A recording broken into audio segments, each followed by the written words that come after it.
नमस्कार दोस्तों, क्या हाल है। मैं हूँ शीतल बरियार और ड्रामा एक्सपो में आपका स्वागत है।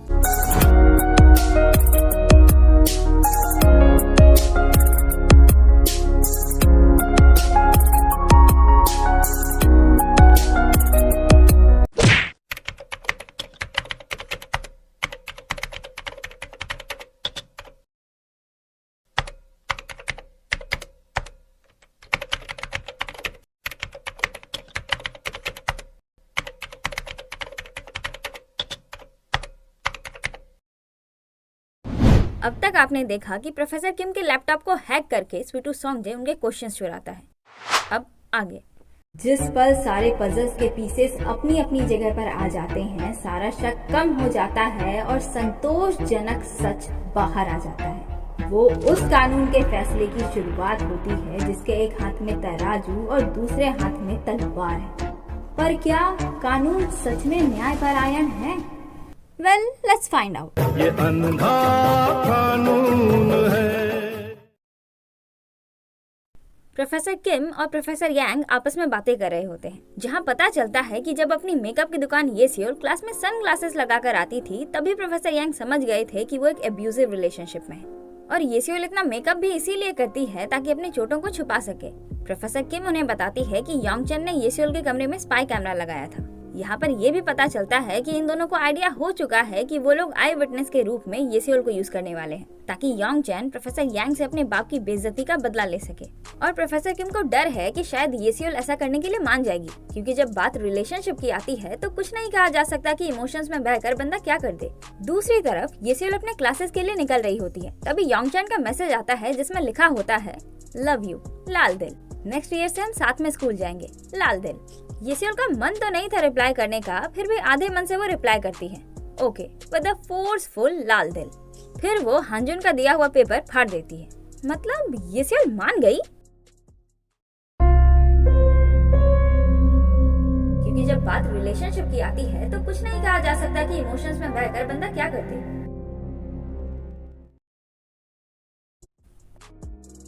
इधर प्रोफेसर किम बोलती है, अगर येसियोल अपने फीलिंग से ऊपर नहीं उठ पाई तो शायद तुम नेक्स्ट ईयर के एग्जाम पेपर नहीं लिख पाओगे, और बिना किसी सॉलिड एविडेंस के योंगचन को भी उकसाना रिस्की होगा। तुम्हारा पूरा फ्यूचर इस पर डिपेंड करता है। तुम सिर्फ येसियोल के ज़मीर के भरोसे नहीं रह सकते। तुम उससे जाकर बात क्यों नहीं करते? प्रोफेसर यांग बोलते हैं, और जाकर उसे धमकाऊं कि वो झूठ ना बोले। प्रोफेसर किम आह भरते हुए बोलती है, सही कहा, अपने बॉयफ्रेंड के धमकियों की वजह से अभी वो ऑलरेडी बहुत प्रेशर में होगी। प्रोफेसर यांग बोलते हैं, मेरे पास बस एक ही रास्ता है, एक ऐसे विटनेस को ढूंढना जो मेरी बेगुनाही साबित कर सके।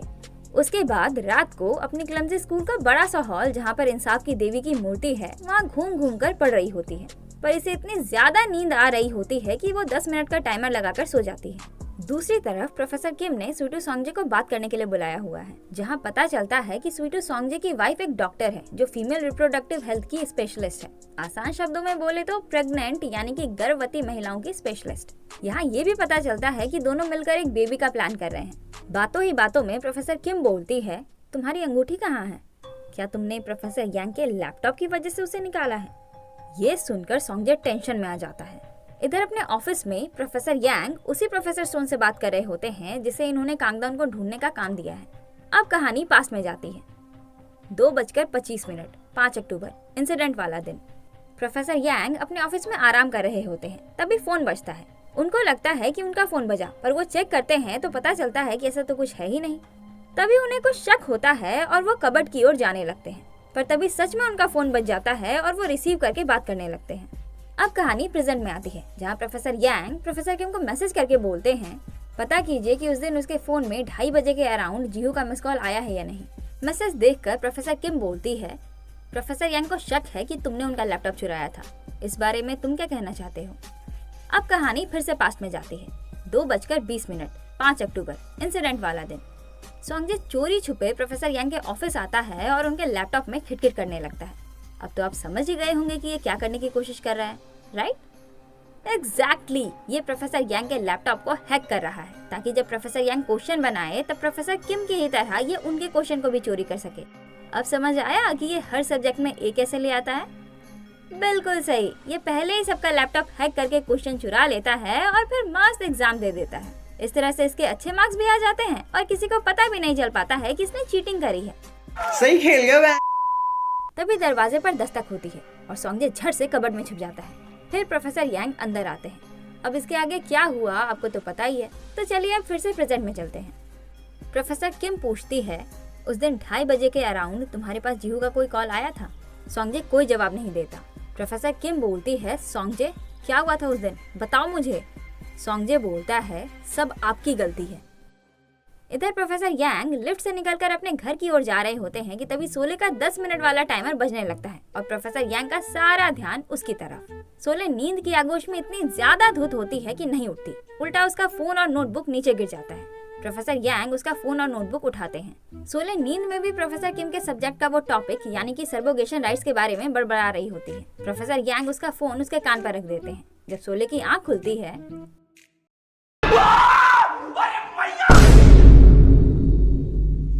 Gapada pada pada pa gapada sa sa. Gapada pada pada pa gapada.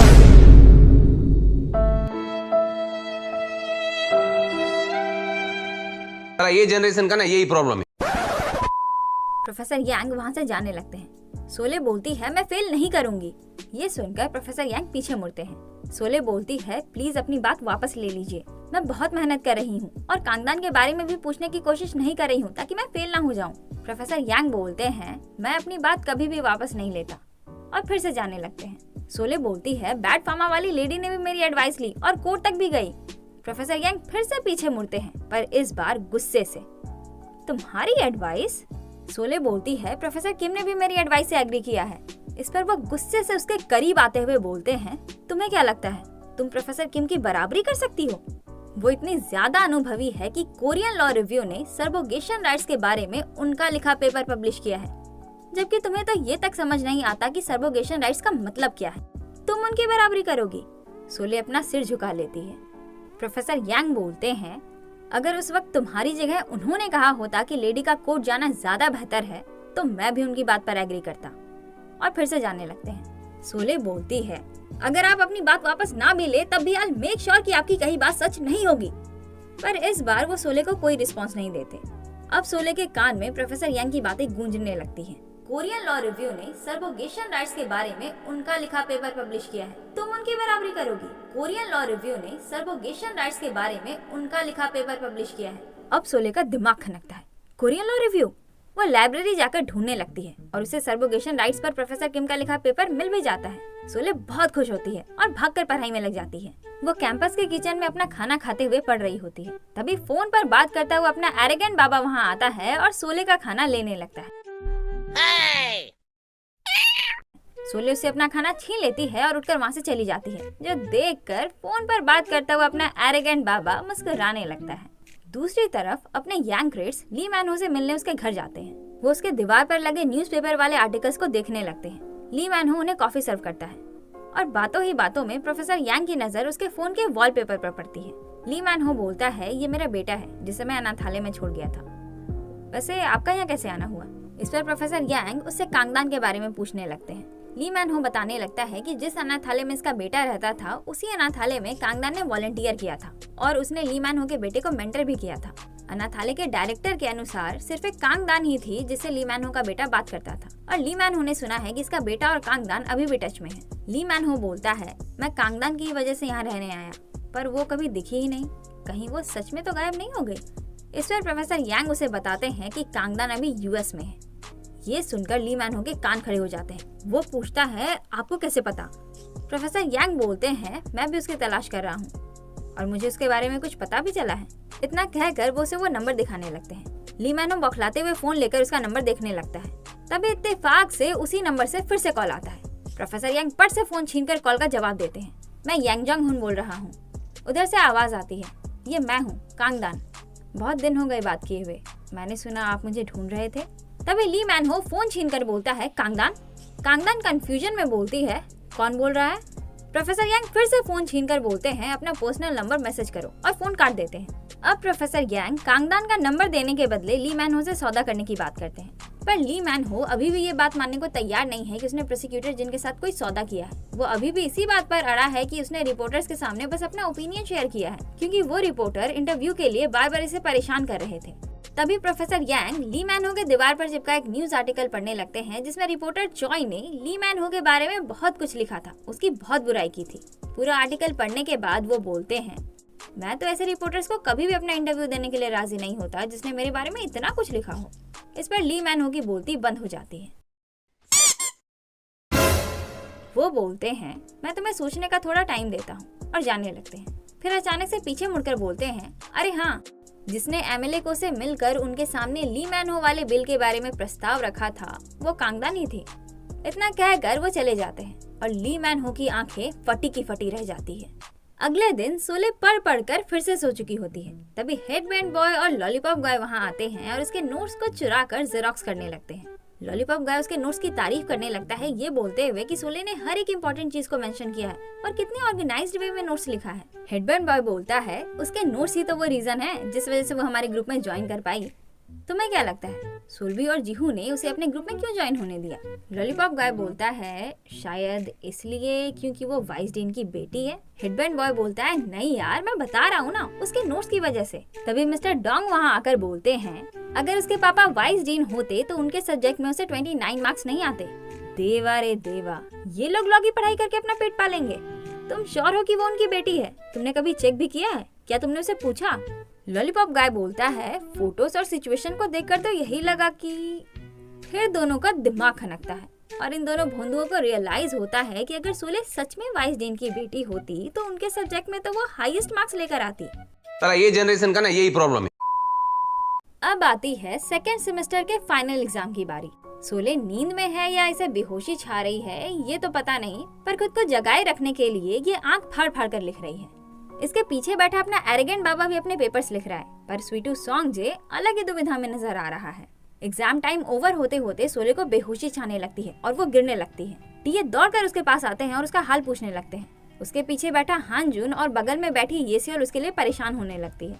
सोले बोलती है, मैं ठीक हूँ, और फिर से आंसर लिखने लगती है। सब लोग फिर से अपने पेपर्स में ध्यान देने लगते हैं, पर सोंगजे अभी भी दुविधा में बैठा है। तभी सोले फिर से बेहोश हो जाती है और इस बार इसके नाक से खून जाने लगता है। ये दौड़कर उसके पास आते हैं और उसे जगाने लगते हैं, पर वो नहीं जाग रही होती। हानजुन और भी ज्यादा परेशान हो जाता है। तभी फाइनली वो उठती है। उसके नाक से निकलता खून देखकर टीए से डॉक्टर के पास ले जाने की बात करते हैं, पर वो जाने के लिए नहीं मान रही होती। अब तो हानजुन और येसियोल के साथ साथ इसके बाकी दोस्त और क्लास के अदर स्टूडेंट्स भी इसके लिए परेशान होने लगते हैं, पर सोले डॉक्टर के पास जाने के लिए तैयार ही नहीं हो रही होती। किसी भी हालत में से ये एग्जाम देना ही देना है। इसकी हालत देखकर पीछे बैठा हानजुन हद से ज्यादा परेशान हो जाता है। टीए कंटिन्यूअसली उसे डॉक्टर के पास ले जाने के लिए फोर्स कर रहे होते हैं, पर ये नहीं से नहीं जा रही होती। ये बोल रही होती है, मुझे नहीं जाना, मैं ठीक हूँ, मुझे एग्जाम देना है, मैं कर सकती हूँ, मैं फेल नहीं। और धड़ाम।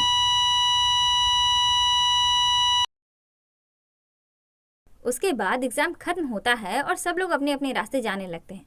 दो स्टूडेंट सीरियस गर्ल सोल्बी के बारे में बुरा बुरा बोलने लगते हैं, क्योंकि एंड मोमेंट पर सोल्बी ने जिस कोर्स में शिफ्ट किया है ये दोनों उसी कोर्स के स्टूडेंट हैं और दोनों को जलन हो रही है कि सोल्बी की वजह से इनके ग्रेड्स कम हो जाएंगे। मेल स्टूडेंट बोलता है, कांगसोल बी की जगह अगर कांगसोल ए हमारे कोर्स में आई होती तो हमें बिल्कुल भी चिंता नहीं करना पड़ता। तभी अपना हेडबैंड बॉय पीछे से आकर बोलता है, सोले तुम लोगों से ज्यादा स्मार्ट है, हमेशा स्टूपिड लूजर लोग ही दूसरों की बुराई करते हैं, और अपने रास्ते चला जाता है। तभी लॉलीपॉप गाय भी पीछे से आता है जो बोलता है, मेहनत से पढ़ाई करो, तब तुम्हें भी चिंता करने की जरूरत नहीं पड़ेगी, और फिर वो भी अपने रास्ते चला जाता है। गजब बेइज्जती है।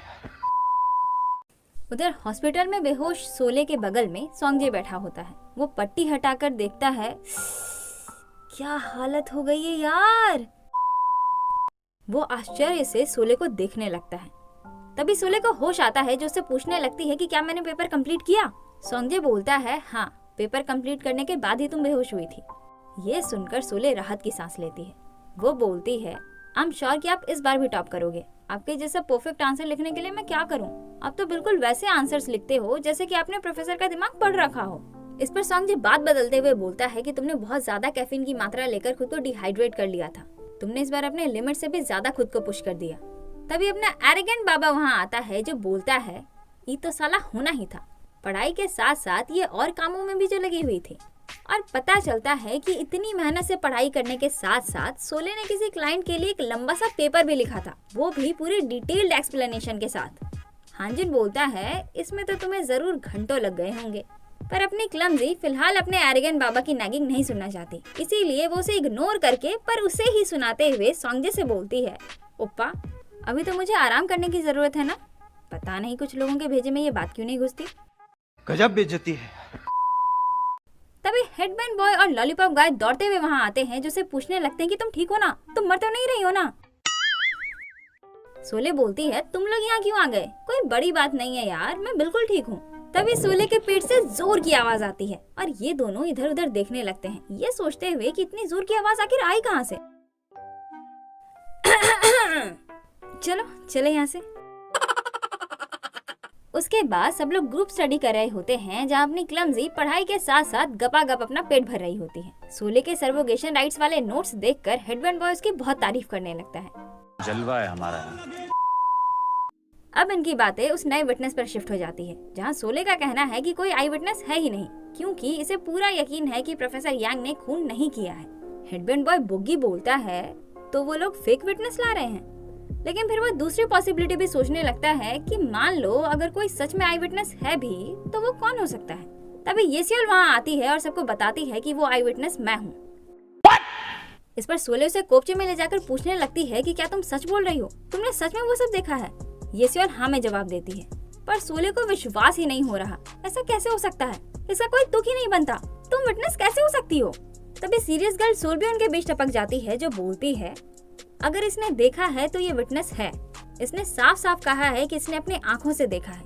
ये तुम्हारा प्रॉब्लम है कि तुम प्रोफेसर यांग पर इतना अंधा विश्वास करती हो कि बिलीव ही नहीं कर पा रही। क्या बोला तूने? मेरे ख्याल से प्रोफेसर सीओ के कॉफी में नशीली ग्लूकोन डी पाउडर डालने के बाद भी वो ये कहने की हिम्मत रखते हैं कि उन्होंने कॉफी में चीनी डाला था। इतना कहकर वो वहाँ से चली जाती है। अजीब जानवर है। तभी येसियोल के बॉयफ्रेंड योंगचैन का भी कॉल आ जाता है और वो भी उससे बातें करते हुए वहाँ से निकल लेती है। अपनी क्लमजी का मूड पूरा खराब हो जाता है, सारे मिलके हमको पागल बना रहे। इसी तरह वो दिन आ चुका है जब प्रोफेसर यांग का तीसरा ट्रायल होने वाला है। दोनों बॉयफ्रेंड गर्लफ्रेंड कोर्ट रूम की ओर जा रहे होते हैं, जहाँ रास्ते में वो अपने एरोगेंट बाबा से टकरा जाते हैं। एरोगेंट बाबा येसियोल को गुड लक कहता है। इस पर योंगचैन उसके कंधे पर हाथ रखकर बोलता है चिंता मत करो, आज पूरी दुनिया को पता चल जाएगा कि तुम्हारे अंकल का खूनी कौन है। तभी येसियोल रेस्ट रूम जाने का बोलकर वहाँ से जाने लगती है। योंगचैन बोलता है इसे पता है कि तुमने वो पेपर फाड़ दिया। हांजिन बोलता है बिल्कुल, इसीलिए तो मैंने उसे वो पेपर दिया था। इतना कहकर वो अपने रास्ते निकल लेता है। उसके बाद रेस्ट रूम में येसियोल अपनी सोच की गहराई में डूबी होती है। तभी बाहर से सोले की आवाज आती है, जो प्रोफेसर किम से बोल रही होती है ट्रायल शुरू होने से पहले हमें उसे रोकना होगा। अगर प्रोफेसर यांग येसियोल को नहीं रोक सकते तो आपको रोकना चाहिए। प्रोफेसर किम बोलती है ये उसकी चॉइस है और प्रोफेसर यांग उसकी चॉइस को रिस्पेक्ट करना चाहते हैं। सोले बोलती है ये जानने के बाद भी कि वो प्रिजुरी कमिट करने वाली है। इस पर प्रोफेसर किम बोलती है मैं समझती हूँ कि तुम येसियोल की वजह से प्रोफेसर यांग के लिए परेशान हो। सोले बोलती है ऐसा नहीं है, मैंने प्रोफेसर यांग पर कभी शक नहीं किया, पर अब जब येसियोल कह रही है कि उसने उन्हें ऐसा करते हुए देखा है तो मुझे भी शक होने लगा है कि शायद ये सच है। खुद को प्रोफेसर यांग पर शक करता देख मुझे बहुत बेकार फील हो रहा है। ये सब सुनकर येसियोल बहुत परेशान हो जाती है। नाउ इट्स टाइम फॉर अपने यांग क्रेट्स का तीसरा ट्रायल। विटनेस स्टैंड पर बैठी येसियोल की नजरें प्रोफेसर यांग पर ही होती है।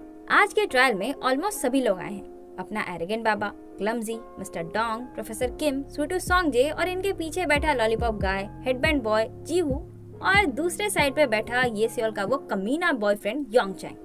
प्रोसिक्यूटर जिन येसियोल को अपना बयान देने को बोलते हैं। कुछ भी बोलने से पहले वो जज से कामिंग पिल खाने की परमिशन मांगती है ताकि अपना दिमाग शांत रख सके।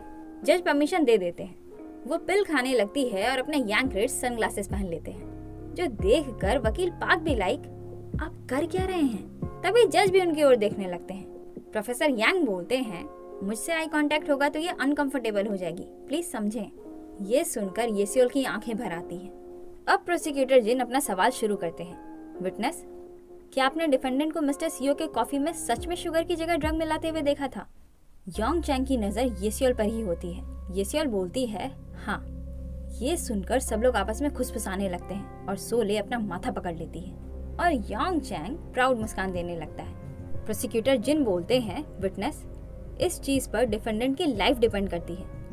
क्या आप श्योर हैं कि वो शुगर पैकेट नहीं बल्कि नशीली ग्लूकॉन-डी पाउडर ही था? ये सियोल हाँ में जवाब देती है। अब तो सोले पूरी निराश हो जाती है। प्रोसिक्यूटर जिन आगे सवाल करते हैं, आप पहले सामने क्यों नहीं आई?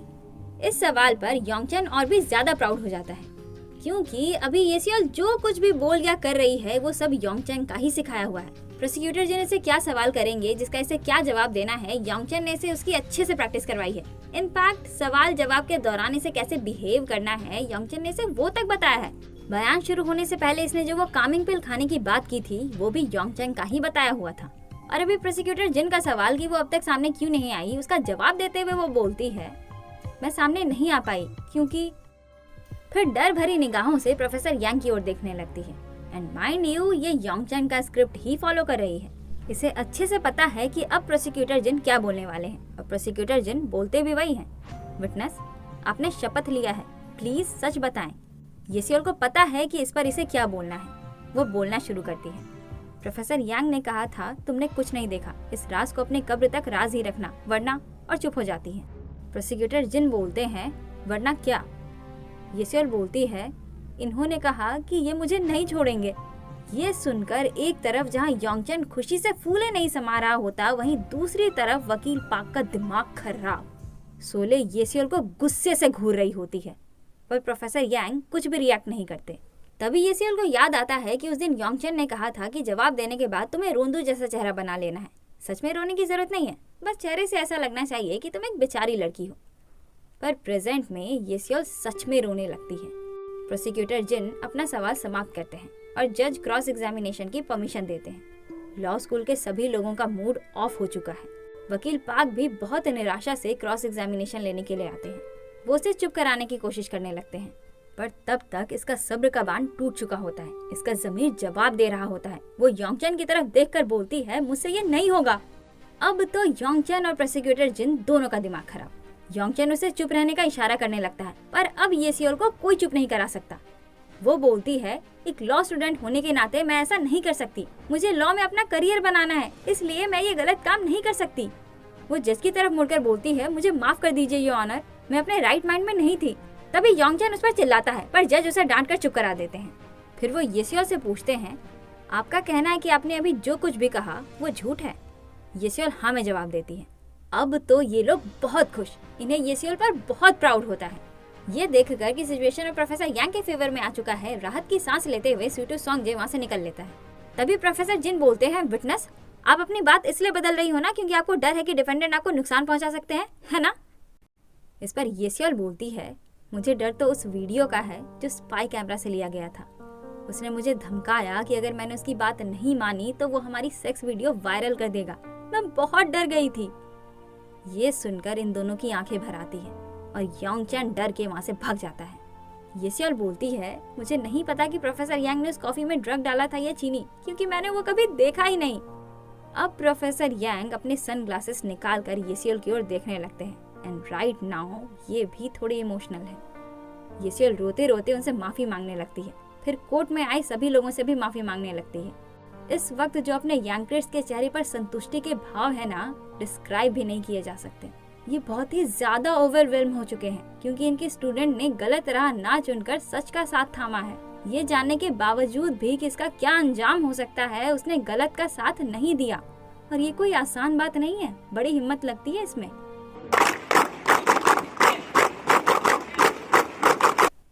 कोर्ट के बाहर गुस्से में योंगचन पूरा पगला रहा होता है। तभी उसे ढूंढते हुए रिपोर्टर्स की भीड़ वहां आने लगती है, जो देखकर वो अपने कार में बैठकर वहां से झट से भाग लेता है।